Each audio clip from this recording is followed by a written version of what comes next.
Hi friends, నిన్న సాయంత్రం అయితే మా ఊర్లోకి స్వీట్ కార్న్ అమ్మ వచ్చినాయి. 100 రూపీస్కి 10 ఇస్తా అన్నాడు.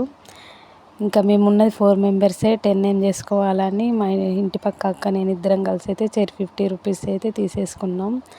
50 రూపీస్కి 5 వచ్చినాయి. దాన్ని బట్టి చూస్తే మాకు 10 రూపీస్కి ఒకటి పడ్డట్టు.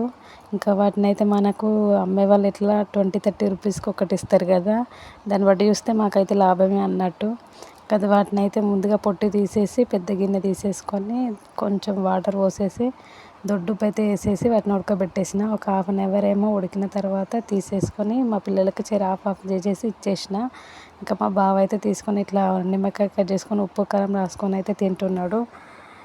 టేస్ట్ అయితే చాలా బాగా వచ్చాయి. ముందుగా నేను తీసుకున్నప్పుడు స్వీట్ కార్నో కాదు అవునో కాదో అనుకున్నా, కానీ అవి స్వీట్ కార్నే. Please subscribe friends.